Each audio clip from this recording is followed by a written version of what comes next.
Hello and welcome to HealthTech Hour on UK Health Radio, the UK's largest and best talk health radio station. My name is Steve Roest, and each week we bring you the best news, views and interviews with the CEOs, leaders, clinicians and founders who are driving the healthcare revolution in the UK and beyond. I am a CEO and founder of a health tech company myself called PocDoc. PocDoc is changing the world of personal diagnostics by enabling turning every smartphone into a blood-based diagnostic device so that you can give yourself a blood test just using your smartphone. I mention this just so listeners understand that I am in this sector, I am passionate about this sector, and I'm hugely passionate about the individuals and companies who are changing the world.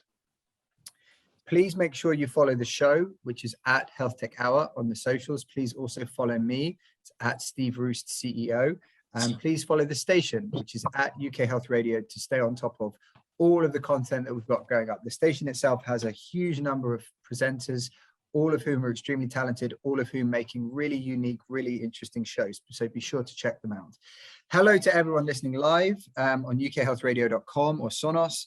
Hello to everyone listening on demand via the UK Health Radio website. And hello to everyone listening on Spotify, Audible, Google Podcasts or Acast. Make sure to search for HealthTech Hour and look for my face. There are other health tech podcasts out there, but we are the best one in our humble opinion. So please make sure to listen to us. So the last couple of shows that we've had have been awesome. We had Marcel Gerung on, who's the CEO of Cited. His big thing was around what's your so what? You know, why do you get up out of bed in the morning? What's going to get you up out of bed in the morning? Theirs is around revolutionizing the space of diagnostics, obviously something that I'm interested in personally as well. And then we had Jules Payne on last week, who is the CEO of Heart UK, who said that she had the best job in the world. So if anyone has a spare minute, I would advise you to take another listen to both of those shows because they were both excellent. Now, this week we have another cracker, no pressure, but we have health campaigner, TV doctor, author, Dr. Christian Jessen on the show. Dr. Christian has presented some of the most iconic health shows on TV, really at the forefront, I think, of this crossover of medical content into people's living rooms, which started with Embarrassing Bodies, which I was a huge fan of. I know lots of people listening, that was kind of an iconic show. You know, it had a huge cultural following. I think it was, I don't know, very zeitgeisty at the time. I loved it, and everyone I knew loved it as well. And then Supersize versus Superskinny, again, really hit the nail on the head in terms of health issues relating to body weight at both ends of the spectrum at the time. So also, as some people listening will know, February is Healthy Heart Month. We covered that last week with Jules Payne, but we're also going to pick that up with Dr. Christian and get some professional advice about how to stay healthy and improve your cardiovascular health, as well as all the normal stuff that we cover about how Dr. Christian became Dr. Christian, how he became perhaps the first and most successful TV doctor of the social media age. So Christian, welcome to the show. How are you? After that introduction, wow, I'm glowing. Thank you. Well, you know, I feel like I might have underplayed it slightly. Not at all. Good. So just before we start, I just want to check. Is this a bit like royalty and I have to say Dr. Christian, or can I just say Christian? What would you Please prefer? say Christian. Please say Christian. Okay. Yeah. Okay. It's not like, you know, I'm going to get thrown in the Tower of London for. Or mom, or ma'am, is it? I think actually, isn't it? Ma'am. Yeah. Okay. Yeah. Well, yeah. Let's not open up that pronoun debate in the first 5 minutes of the show. So as many people listening to the show will know, we generally do it in three parts. The first part is really around origins of how you came to be, or our guests came to be doing, all the things that they're doing. The middle part is around all of the things that they have done or are doing. I know that, Dr. Christian, your interests are very wide, you know, in a broader sense of health, so there's a lot that we can get into there. The final part is really around, you know, what the future holds and potentially some advice, because I know that we had a colleague of yours, Dr. Sarah Jarvis, on a few months ago, and she had, let's just say, she had an interesting view about this concept of what she referred to as a media medic, which we can pick up. We can pick up with you as well. So first of all, just to start off, how and when's the earliest moment you can remember that your interest in health or medicine was kindled, and why? Well, I mean, I'm going to be brutally honest now and say that it never really was. I always secretly wanted to be a director, and I mean a artsy director. So that means theatre or film or opera or something like that. But that was sort of generally discouraged as not really a proper a proper career for anybody. And as I was academic and like sciences very much, actually, I was good at science, it was sort of suggested that I could, that old lie they tell you, go and do medicine, then you can always go into directing afterwards. Which, well, it has happened for one or two directors, I think, Jonathan Miller and people like that. But and I love medicine. Let's make that very clear. I have no regrets. But I can't say I had, it was a secret hampering. It was much more the theatre I was drawn to, which is kind of why actually ending up doing telly as well as medicine was rather a wonderful mixture, because it's sort of, had in that creative side that directing might have contained as well, because you did have some degree of say in how you were going to film things or how you approach a certain, scene or subject. So I'm quite sort of smugly satisfied that the two have been combined, although not through any real conscious effort of my own. You managed to sort of thread the needle, and I think, I mean, look, for what it's worth, I think really sort of with a trailblazer for a lot of what's come afterwards, which we can sort of get into. But like, you could have done, I mean, you said you were good at sciences, for example. There's a difference between being good at sciences and pursuing a kind of scientific career, but medicine is like even harder than that. I mean, the study periods are much longer, the road is much harder. So like, did you at some point think, right, this is for me, I'm gonna like crack on with this? Or like, because otherwise I can't see how you would have got through all of those extra years of study and all that extra kind of work, to be honest. Yeah, that's a fair point. I absolutely. I mean, I think once you realize you've got into medicine, once you got into medical school, it all gets very real, and of course you commit to it, and it's very exciting. It's terrifying, but it's very exciting, and you're very quickly swept along.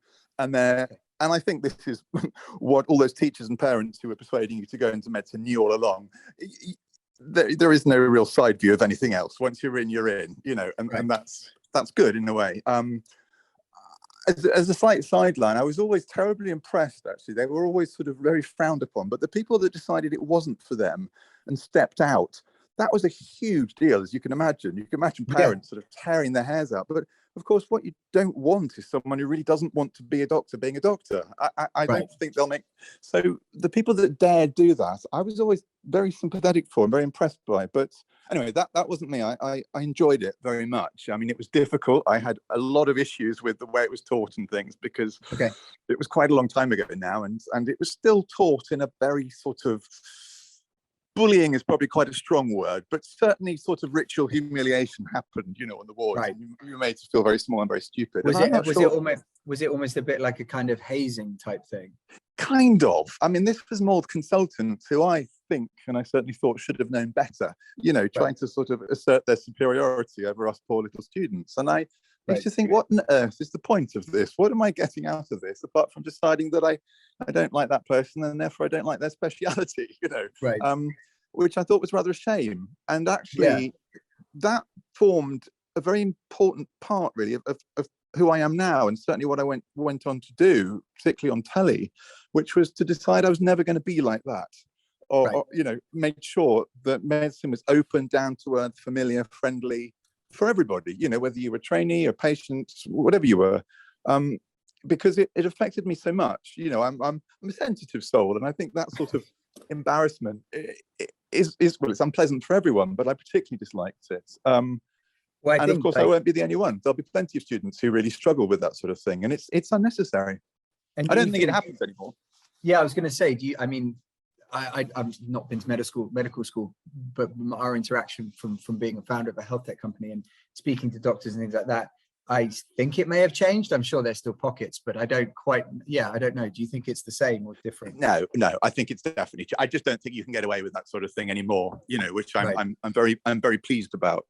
Well, all it's going to do is make worse doctors, right? It's going to make people absolutely quit or make people demoralized or too afraid to speak up, which I guess is not really what you want. Not at all. And medicine's all about communication. I mean, I think I've always said, rightly or wrongly, that medicine is sort of 90% communication and everything else you can look up, which I think in this day and age particularly is true. If you can't communicate, you're going to struggle, I think, you being a medic. But the emphasis was all on knowledge, and particularly obscure knowledge and that sort of thing. And sort of being humiliated for not knowing is just going to shut you up, make you reticent, which is hardly going to inspire communication, is it? No, exactly. And it's those instances where mistakes happen, right? Where people don't speak up, and absolutely they should have done, and then something, unfortunate happens. And the one thing that was coming out of all this is just keep quiet and don't get noticed, and certainly don't let on that you don't know. And as you've correctly said, to me, that was a very dangerous thing. I want someone who doesn't know to ask, to say, look, I'm really not sure. I'm going to get someone who does. That was so, key to me in being a successful medic who doesn't harm their patients. But I didn't think that the training at that time really encouraged or inspired that. But as you said, I'm sure that has changed, considerably now. Yeah, I would agree. So at the time where you came through, because obviously we like to talk a bit about technology on the show, and one of the things I was interested to hear from you was, at the time you were coming through, what was the sort of prevailing view, if any, around the benefits of using more technology within the healthcare services, the benefits potentially of digital healthcare, if that was even being sort of talked about in some way, shape or form? Like, what was the sort of prevailing views of the time, and what was the sort of exactly, what were the prevailing views? I think probably is I think question. My first memories of it really was I went into, we're going to fast forward a bit, I went into sexual health, infectious disease, and then sexual health, and this technology really, I think, came into my sphere of consciousness was around HIV testing. I think that was sort of the first, and it was extremely controversial. And again, I remember thinking, well, I remember not being really sure why. And this will, I hope, segue into a wider discussion of medics and technology in general. But, HIV testing, clearly the diagnosis was a difficult one at the time, and not a pleasant one to make. And home testing for HIV kits was sort of being touted as a possibility. And they were met with great resistance from us medics, some of us medics, as being just not appropriate, not something that you could handle by yourself as a poor little patient. People you really needed big old daddy doctor there to hold your hand. People can't be trusted with the information of their diagnosis if they can make that's exactly right. And it took quite a long time, and probably some brilliantly stubborn, pig-headed doctors to push that through, or even, technology entrepreneurs to push that through. And of course, lo and behold, it was fine, and it works very well. And you might know more than I do. Was that the sort of first home test really to appear? Well, strangely, one of the friends of the show is a lady called Bridget Bard, who's one of the most successful sort of female diagnostics entrepreneurs in the UK. And she was the first entrepreneur to launch and get CE marking approval and approval by the MHRA for a self-test for HIV in the UK. We've had her on the show a couple of times, and talking to her about how that came to pass is really interesting, because similar to the things that you just said, she's not a medic, but the push, like for example, even though it was CE marked, which as people may know, I'm sure you know, that's the legal authority to sell, as in you are legally allowed to sell this device in the UK or the European market. She couldn't, no one would allow her to advertise. So Google wouldn't accept advertising, Facebook wouldn't accept advertising, none of the pharmacies would stock it, nobody would do it. So it became a sort of almost like an underground, something in a weird way that's so, to us now, well, I mean, to me anyway, seems so logical and non-controversial, became almost like an underground, kind of sort of subversive product that you were trying to get a hold of to give yourself a test to understand whether or not you had HIV. It was just a bizarre, and then after a while, they eventually managed to lobby Amazon to let them list, and then it kind of snowballed from there. But yes, it was exactly the issue that you highlighted, which is, can someone be trusted? So the way she expressed it, which I thought was really interesting, was at the time, the kind of people that were against it were effectively saying, we would prefer someone to be positive for HIV and not know than we would give everybody the opportunity to test themselves. That was effectively how she sums up. Now, it might not have been that extreme, but phrasing it like that makes you think, well, goodness me, what were we concerned about? Well, and that's exactly, how I remember it. And, of course, we had concerns like, is the test valid? Is it good enough? Is accuracy the sensitivity, yes. But that actually wasn't a concern, because I know there would have been checks and things in place to ensure that. This was more of a concern. Exactly right. Could poor little patient handle this by themselves without big old doctor being there to hold their hand? And it just seemed, Well, it seemed odd to me, and of course, fast forward, and it's now, absolutely normal. Of course, patients can cope with it, and of course, it's a good thing. But I mean, the last sort of condition that you want to sort of drive underground and make even more taboo or secretive is HIV, isn't it? And yet that's exactly. almost exactly what we were doing. Well, yeah, and I mean, that's one of the, PocDoc isn't into HIV testing. We're focused on preventative diseases such as cardiovascular disease and things like that. But our view is the same way, which is why are people not allowed to understand their own biological situation in general? Why is that not something that we would want to do? And I think that sexual health is a really interesting area for that. So as you moved, just to bring it back a little bit, when you were moving back through your medical career, and obviously you had a deep dream to be a theatre director, but at what point did you kind of start to think about, or how did the media thing sort of start? Because obviously there must have been some period where it was sort of starting but not started, and like how was that sort of transition or journey? I'm going to stop my telephone ringing. Oh no, don't worry, it's okay. Now. You get the door. We'll be right here. No, it's the phone. I'm going to just unplug it so it doesn't ring. There we go. There'll only be some emergency. It'll fine. Yeah, exactly. Yeah. That'll be for another 45 minutes. How did the media thing come about? I mean, it never occurred to me. I didn't know it existed, put it that way.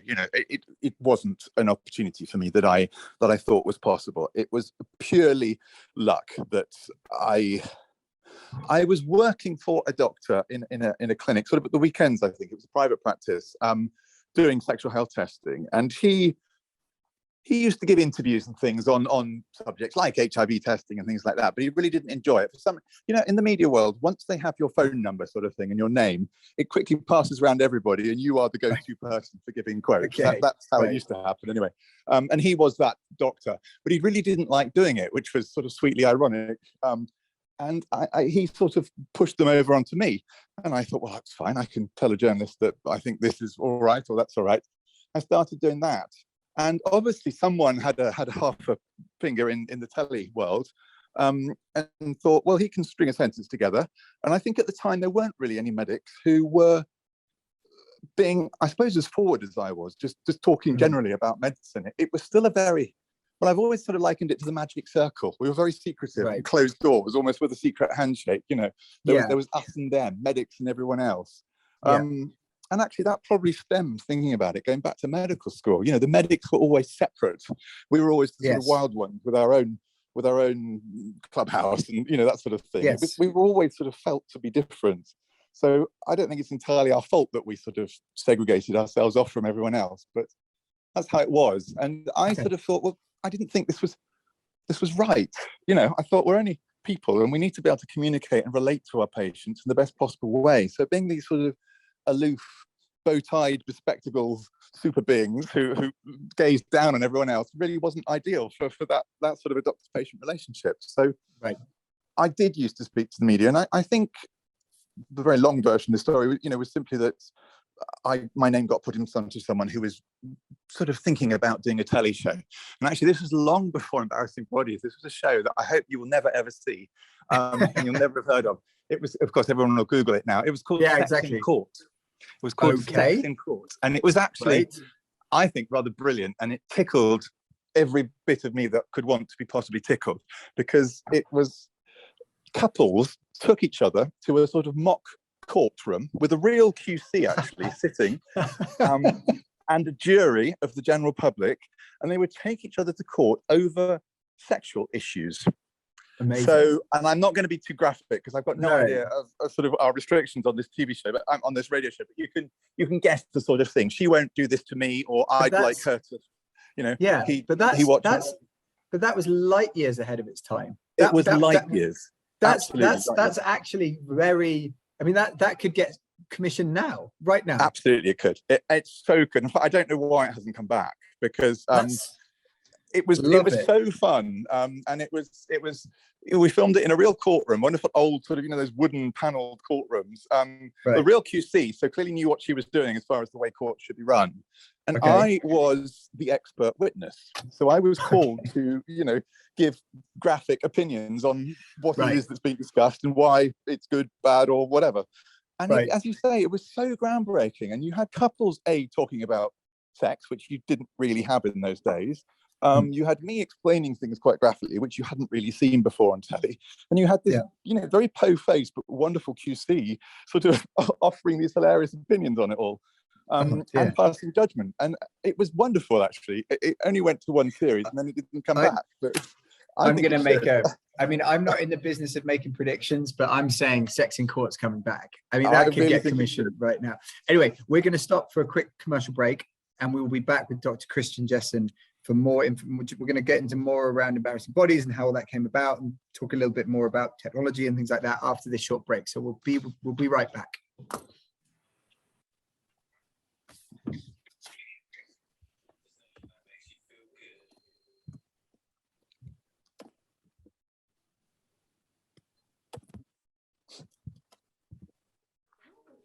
Vitamin C supplements. Usually only a small proportion of vitamin C actually reaches your cells and has a positive effect. Whereas the high absorption levels of Goldman Laboratories liposomal vitamin C help maintain optimal vitamin C levels in your body and strengthen your immune system. Now get 10% off when you choose Goldman Laboratories liposomal vitamin C capsules. Just quote 10 off at goldmanlaboratories.com. Did you suffer from pain? Cure Laser, a whole new CE-approved medical device for the effective treatment of pain, is now available in the UK. The results of a double-blind trial have shown that the Cure Laser offers a significant reduction in pain compared to the placebo group. To get your special Cure offer now, on 0808 501 5122 or Google Radio Pro London. Cure Laser. Cure Laser.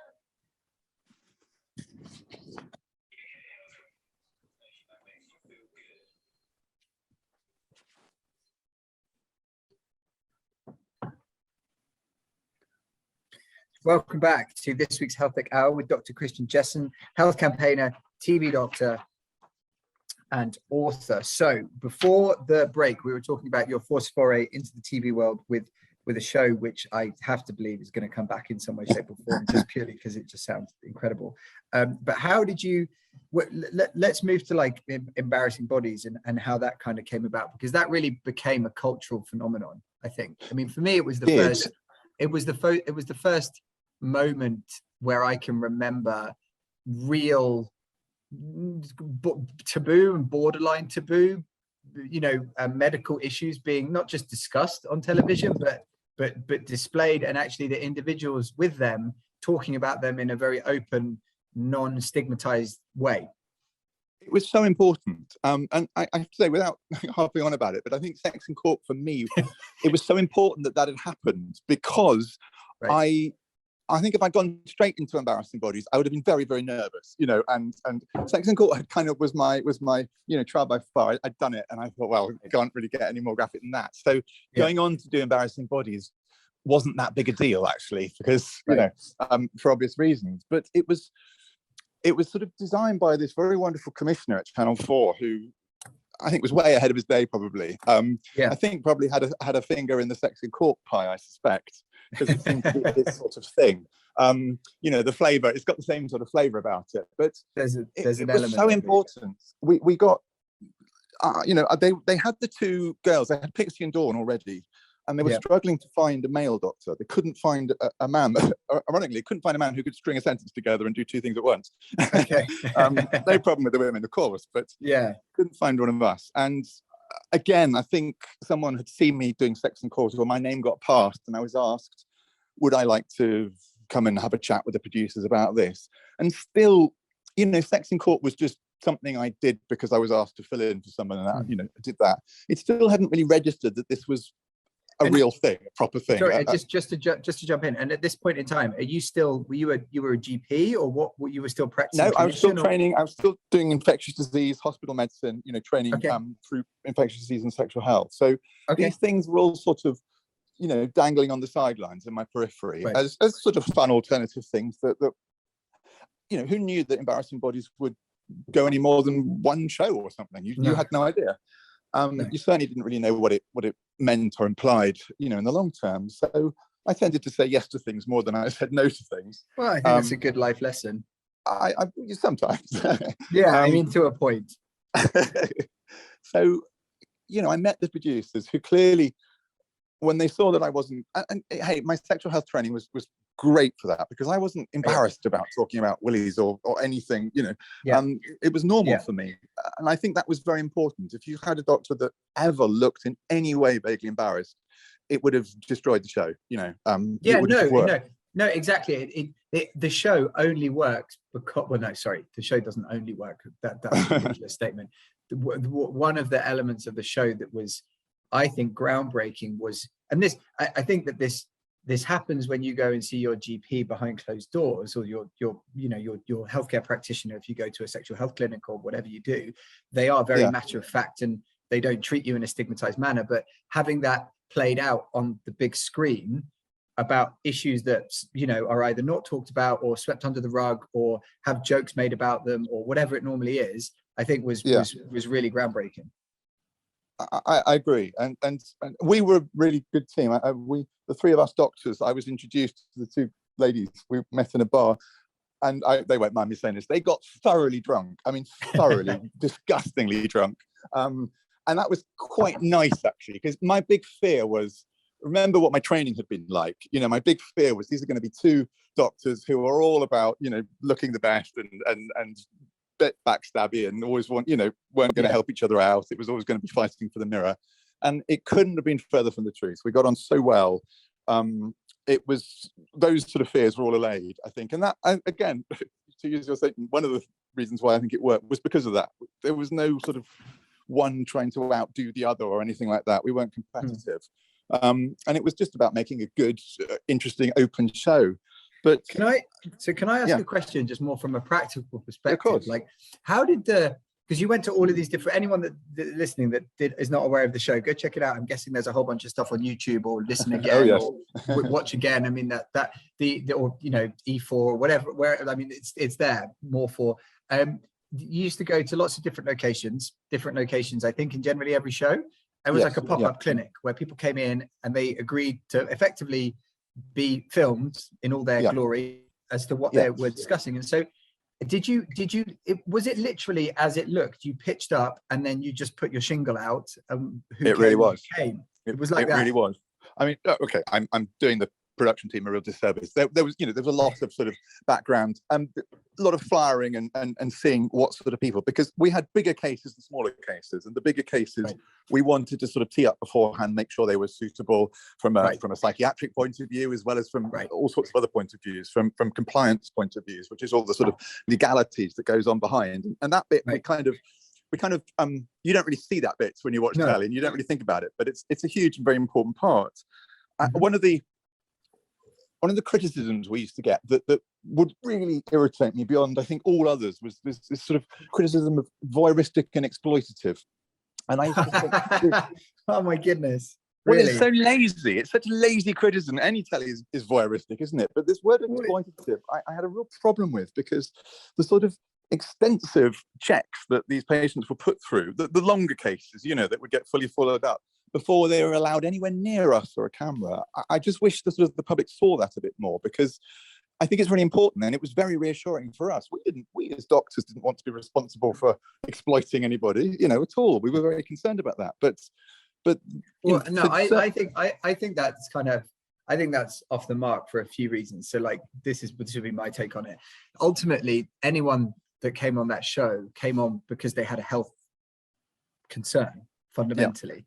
Right? Like bigger, larger, smaller, whatever, that they didn't feel comfortable or didn't want to go and have seen at their normal practitioner for whatever reason.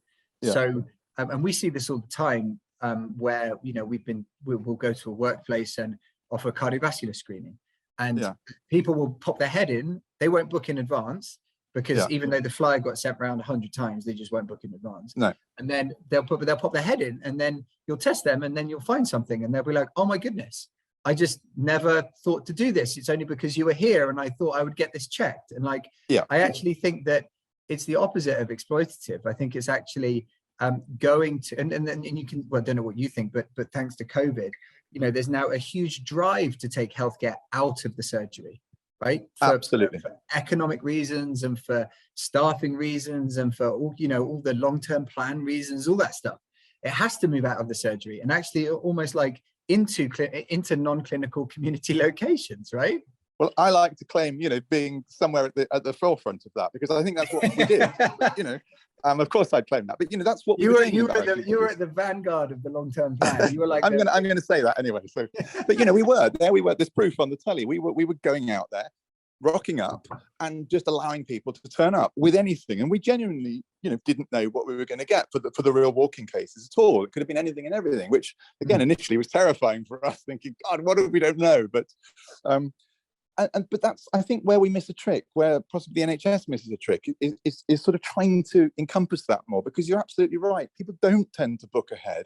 They tend to sort of pluck up the courage there at the moment as they walk past the door and go, okay, come on then, let's do this. And that is exactly what happens. And that's sort of what we took advantage of, if we took advantage of anything, was that phenomenon, that's how people behave. The next stage, I'm going to jump ahead and blow my own trumpet a bit more, but this is very relevant to what you want to talk about, was the next progression of the stage was something called Embarrassing Bodies Live from the clinic. Now, I don't think this worked quite as well from a technological point of view, but again, I think it was groundbreaking, because instead of having people coming into a clinic and being filmed, we Skyped them, was how it worked. Right. And again, I haven't talked about this at all, but all through Embarrassing Bodies, the early days and these days, I got so much criticism, so much that it was very soul destroying, actually. About what? What were they criticizing you for? Anything and everything. This was not the right way for a doctor to behave. This was unprofessional. The way you talk to patients is far too casual. This all came from other medics, which was really this was absolutely. I mean, that's the that's got to be a bit of the green-eyed monster there, though, surely. Well, that's what possibly my mum used to say to me to reassure me when I was upset. But nevertheless, you do. It matters what your colleagues think of you, doesn't it? Of course it matters. And especially in a profession where there's so much historical precedent set on the peer group, right? Like absolutely. The research and the it's a very hierarchical situation, and the peer, you're as you said, like, you're inculcated into you're a member of the peer group and not a member of the patients, right? And therefore criticism from that group is hard to take. Absolutely. But that, the reason I started off talking about, the sort of experiences and training was I decided that I didn't want to be like that. That didn't work. And so, having got this tele opportunity, I was going to be much more, not wearing a tie, shirt sleeves rolled up, sitting on a bench next to the patients, rather than across a desk being all aloof and haughty, And that was a very conscious decision. Luckily, this sort of fitted in with what the show wanted anyway, and it was encouraged, but sort of, it took such a long time, I think, for medics, not all medics, of course, I should say that, but for a lot of medics to sort of get used to that. And they didn't like it. This word unprofessional was used more times than I could possibly count. It was, and I just think, what does that even mean? And did you, out of interest, do you feel like you took the lion's share of the criticism, or did Pixie and Dawn get their fair share too? No, I think I probably took it, and I think they'd agree with that. I think just because I was the bloke there, and it didn't seem right to hurl abuse at the two women, it seemed better to hurl it at the bloke. Right.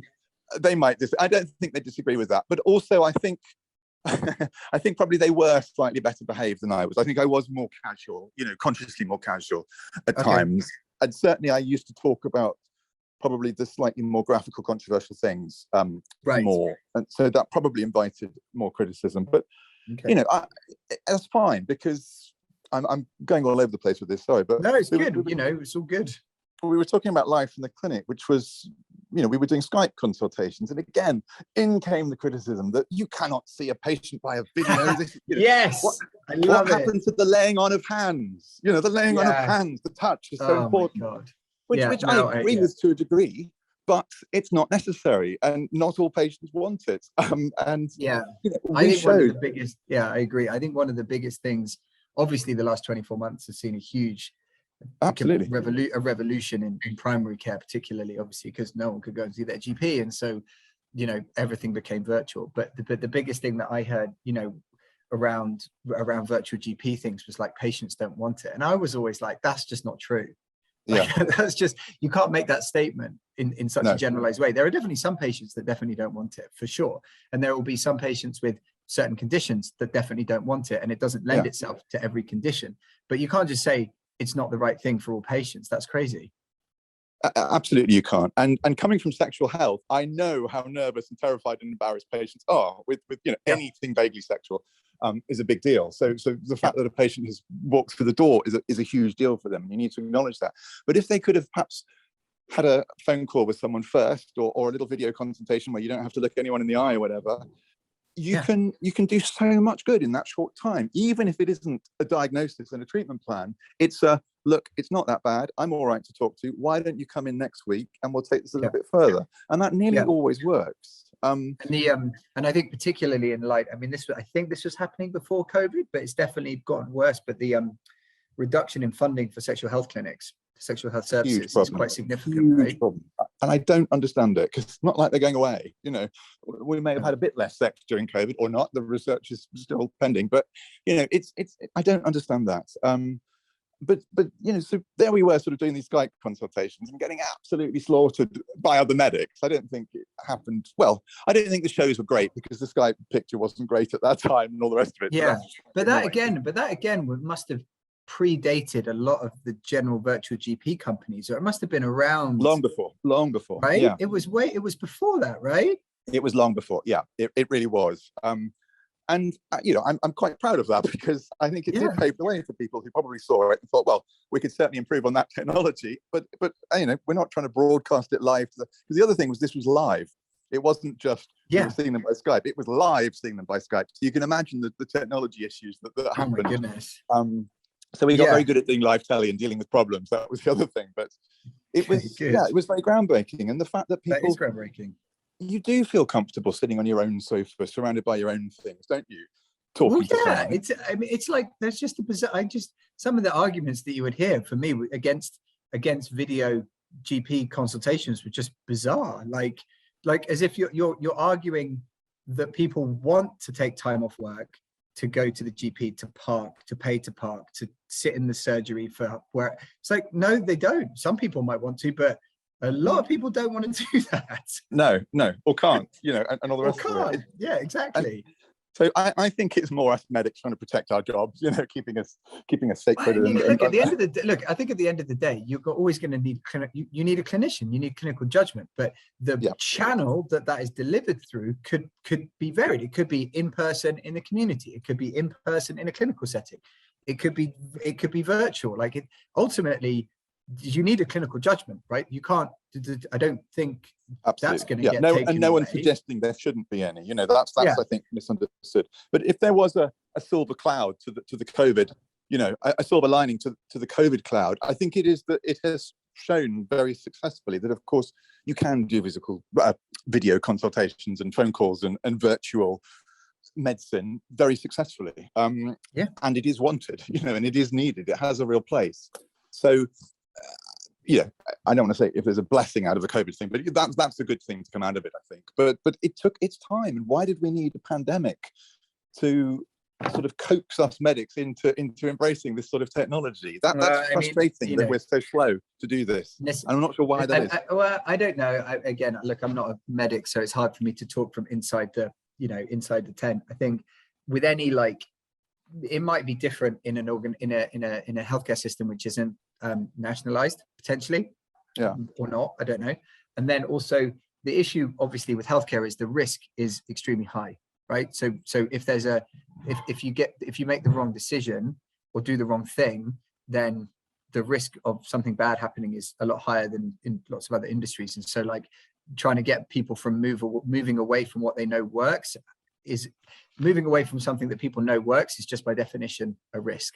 So I could see that being there's a risk aversion baked into the system, I think. But why? Here's a question for you. Well, why then, say in a very litigious society like America, do I think that these sort of apps and this technology has been embraced far sort of earlier and more than it has here? I agree. I don't know. I mean, I completely agree with you. I would suggest if I had to take a punt, it's going to be related to the private versus public concept, as in healthcare is effectively privatized there. The consumer is ultimately the end payer, so they have more power to determine how they want their healthcare. And also, a lot of these applications, like if you think about video apps, for example, video consults, a lot of that is around improving efficiency, like removing cost, making it easier, making it quicker. All of which helps, ultimately, it sounds bad, but helps the bottom line of the healthcare providers in the US. And so I don't know whether that's to do it. If I had to take a punt, that would be it. But I wouldn't. That's not that. I'm not an expert, so But then the irony, of course, is that's exactly what we need for the NHS. I know. Anyway, look. On that note, we have to break again for a commercial. Our final commercial, and we'll come back with We'll come back with the final bit. We'll pick up on that again in a couple of other bits. But yes, Dr. Christian, we'll talk to you in a second. Okay. Bye bye.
Body's natural ability to support gut strength all year long, so your immune system can protect your immune system. How are you treating your inner armor? Visit uk.biome.com to learn more. Ion Gut. Protect what protects you.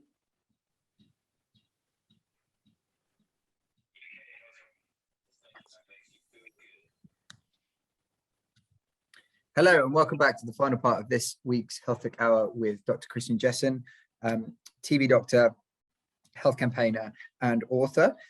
So in the final part of the show, Christian, I want to just cover off a couple of things.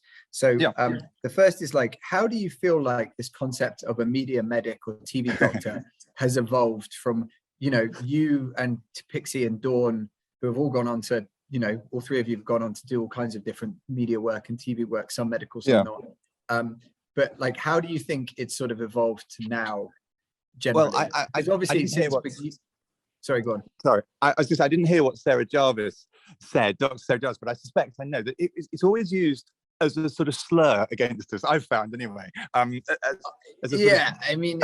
look, I think I don't want to rake over but that's sort of, you're in the right ballpark. Put it that way. Right. So I would always on social media or whatever, you're just a media medic. It was sort of like, you're not a proper doctor. So it's always had a slightly negative connotation, which I've never understood myself, and I haven't been overly bothered by. I saw a very real need for it. That there was, again, I know I keep saying the same thing, but there was this real sense of us and them, and there was no sort of middleman. There was no sort of PR team trying to run between medics plus the general public with information. And of course, if you wanted to prevent disease, save money, improve the health of the nation, etc., communication and education were key. And the best placed position people to do that, I thought, were doctors. But there wasn't really any sort of outlet.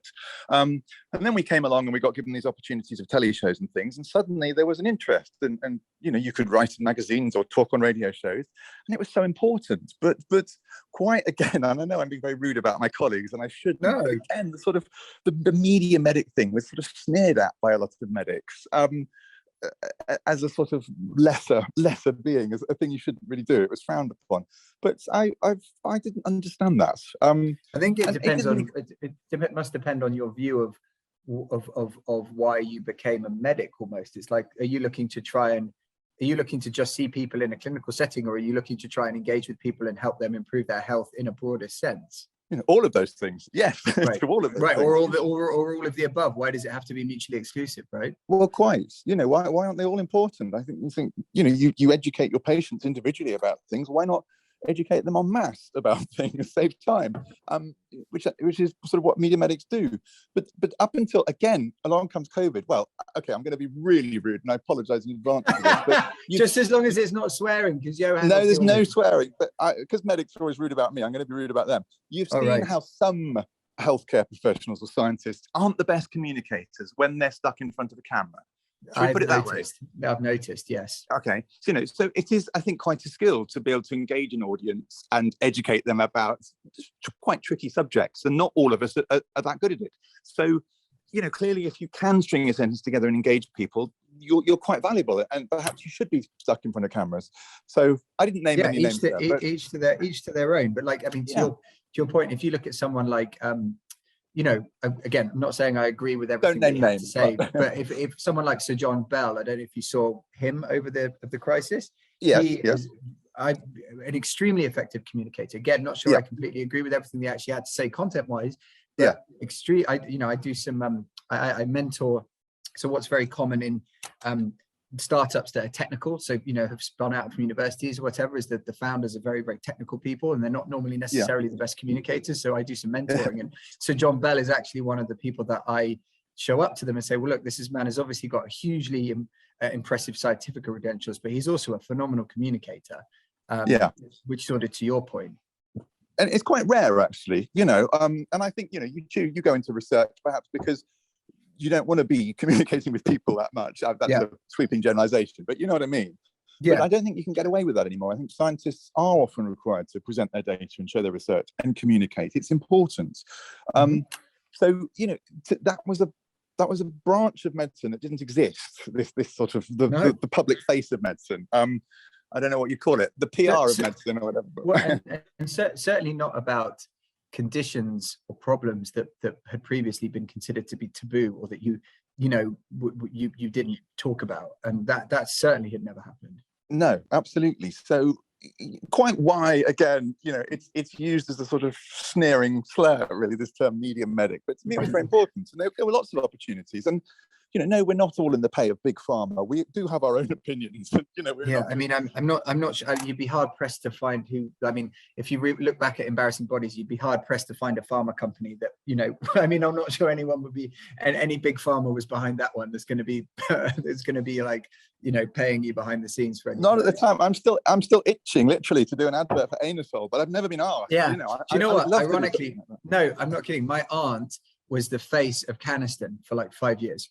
For thrush. Excellent. I'm sure it was a very good job. But, And she went for Anusol. Unfortunately, she didn't get Caniston. Yeah, she got Caniston instead.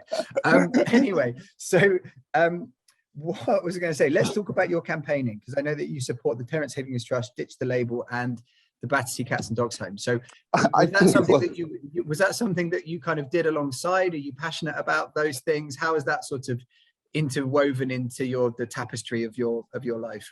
It is. I mean, I'm going to talk about the doggies first, because I've got mine sitting here, and I'm amazed he hasn't barked, actually, and tried to. He's been very well behaved if he's been there the whole show. He has, actually. But that's something the medicine side, I filmed wonderfully with a group called Medical Detection Dogs, which I don't know if you've ever heard of, but they sort of, I think, combine quite nicely with the technology arena. That these are dogs trained to detect disease. And they do it incredibly effectively. So they can sniff samples, usually urine samples or swabs, for cancers, for infections, for COVID. I've seen stories about this. I actually never knew whether this was legitimate or not, if I'm completely honest, but it sounds like it totally is. It absolutely is. You can Google Medical Detection Dogs. I've filmed at their training facilities, and I've met the dogs, and they're usually rescue dogs who are sort of repurposed, which is a hideous word to use for a dog, but there we go. And they're very happy, lovely creatures who just do this brilliant thing. And they did a demonstration whereby they got about 8, urine samples, one of which was known to come from a patient who had prostate cancer. And this brilliant, I think it was a Labrador, just went straight for it, ignored all the other samples. Well, actually, that's not true. They don't ignore the samples. They test every single sample, and they say yes or no. I mean, they sort of point, as it were. And I thought, this is brilliant because, well, most people like doggies, but actually the speed and the efficiency with which they could do this. If you were sort of screening in airports for COVID or something, rather than a temperature, which is fairly non-specific, these dogs can actually smell the sort of byproducts, if you like, of the infection. I thought this is a very important area that we ought to be looking into, because I presume they're a lot cheaper actually than laboratory tests are as well. Well, I mean, I don't know, but it certainly is. I think the airport angle or any kind of mass sort of institute. So I think I've read about them trying to do that with COVID. I don't know whether they actually achieved it, but yeah, it makes total sense. It's certainly, as you say, significantly more, has more diagnostic value than, you know, some kind of automated temperature sensor. I mean, the story, in fact, there's a very good guest for you to get on the show, actually. The lady who founds it, the whole reason this sort of came about is because she had a much loved Labrador, I think it was called Daisy, if I remember rightly, who, she was sort of a country lady with a Barber and a Volvo, you know, that sort of thing. Lift the boot without up. wishing to generalize other cars. No, she'd like that, I think. She'd like that. But, you know, lifting the boot up, in you go, Daisy, you know, into the back of the Volvo, and the dog would jump in, and then there was a period where it would just stop, and it started to paw her breast. It would just stop, and it would put its paw on her breast. And this was, you know, sort of odd, confusing, but nevertheless, she sort of thought, well, you know, probably then had a feel of her breast. Anyway, cut a long story short, you know what's going to happen. A breast cancer was detected, and she was a scientist already and started thinking, what is it about, you know, why did my dog start doing that? Was it just coincidence? There must be more. And from that, we discovered that certain, you know, aromatic compounds were produced by cancer cells, which dogs could detect, and so on and so forth. I mean, it was amazing, brilliant story, and turned out to give us a very effective result. So I think that's wonderful. Again, we met. Yeah, let me know her name. I'd love to get her on the show. I think that's super interesting, particularly because, like, in that instance, so with the urine sample, I think it's more understandable in the sense that there's a compound in a liquid sample that whereas actually in that instance around the breast cancer, what that means is that tumor has emitted some sort of smell through in a localized area through her skin and clothing that dog's been able to detect, localized, highly localized. I think that's really interesting. I help out sometimes on an event called Teen Tech, which is school kids, so sixth forms who develop sort of clever or have ideas for technological innovations, not necessarily in the field of healthcare. But I remember one year, not that long ago, and it was sort of being slightly sniggered at, and I really stood up for it. It was a group of kids who developed a bra that could smell, and of course no one took that seriously, but the point of it was a bra that could detect these aromatic compounds, and therefore could probably detect very early breast cancer or early changes to cells, which to me was absolutely brilliant, you know. But because it was a bra, of course, they all just sniggered. But how forward thinking is it of a group of sixth formers to sort of come up and develop in that? I still think the dogs will probably do it better than an electronic nose in a bra, but nevertheless, I mean, I think it shows, like, I mean, that's pretty next level thinking, isn't it? It really is. It's very encouraging, actually, I think, for the future. But so that's, you know, doggies are important to me, animals, and that's a crossover, I think, between animals and health. But I think the next area I really want to focus on, and it's probably a bit late, but it's personally important to me, is mental health. I think, you know, with COVID and everything else, mental health is such a big issue for people, and I don't think we handle it terribly well, or we haven't done traditionally. I think we're getting more used to it, and like sort of paving the way in embarrassing bodies for talking about awkward, embarrassing things. I still don't think, you know, we can never talk about it too much, I don't think. It's certainly much better than it was, and this probably should have, you know, I should have been doing this 10 years ago, but I still think it's important that we campaign and try and improve and encourage people to come forward and talk, because like getting people to come and talk about, oh, I'm worried I've got genital warts or gonorrhea or whatever, I think for people to come forward and say, I suffer from mental illness is a really big deal. It's still difficult. And I still think apps and videos and not having to look someone directly in the eye play a massive part in this area. Huge. And we've had some great companies on the show, like Kooth is a big one. They came on. There's been a few others, but I completely agree. Unmind came on as well, focused on workplace mental health. So I mean, I completely agree. How do you, I mean, what would your sort of angle be on it, do you think, or how are you trying to get involved and help? Well, I'm not sure, actually. So I'm looking in that I you know, I've struggled with my mental health personally for the last, well, a few years now, and I probably wasn't best placed to be talking about it a few years ago. I think I am better placed to be talking about it now. I've got far more insight, and I'm in a better place to talk about it. But I don't think, you know, I think that the apps and technology is there and is still being developed. But I still think it's hard for people to talk about it, you know, and I think the hardest thing for anyone with mental illness to do is the first step of saying, I think I've got a problem, I think I might need help. Yeah. And that's even before they'll engage with an app or anything like that, you know. So the more people like me, I suppose, dare I say it, can sort of come forward and talk openly about it, encourage people to do that, I think the more we help people.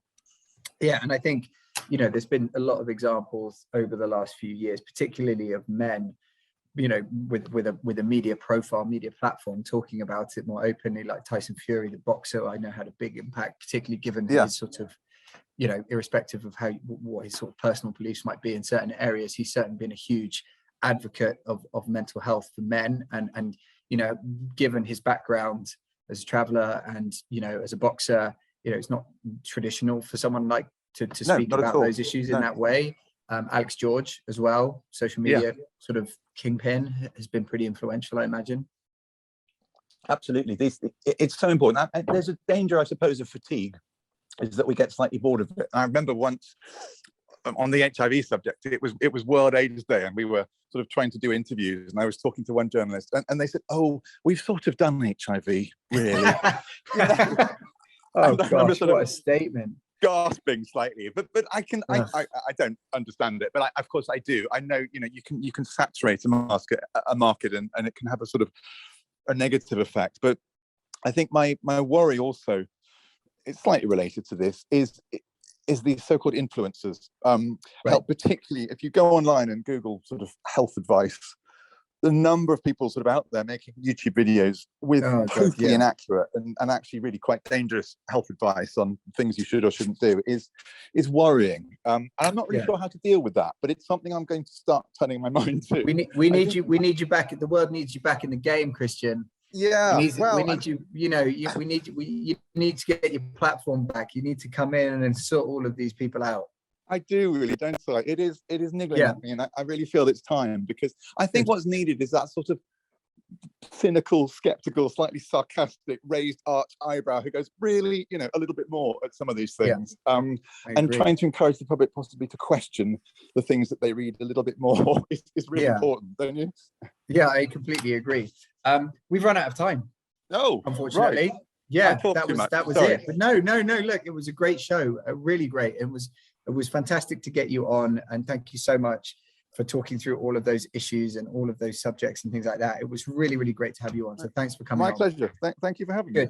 Thanks to everyone for listening. That was Dr. Christian Jessen, health campaigner, TV doctor, hopefully soon to be back in the mix, sorting out all of this misinformation about healthcare and setting the world to rights.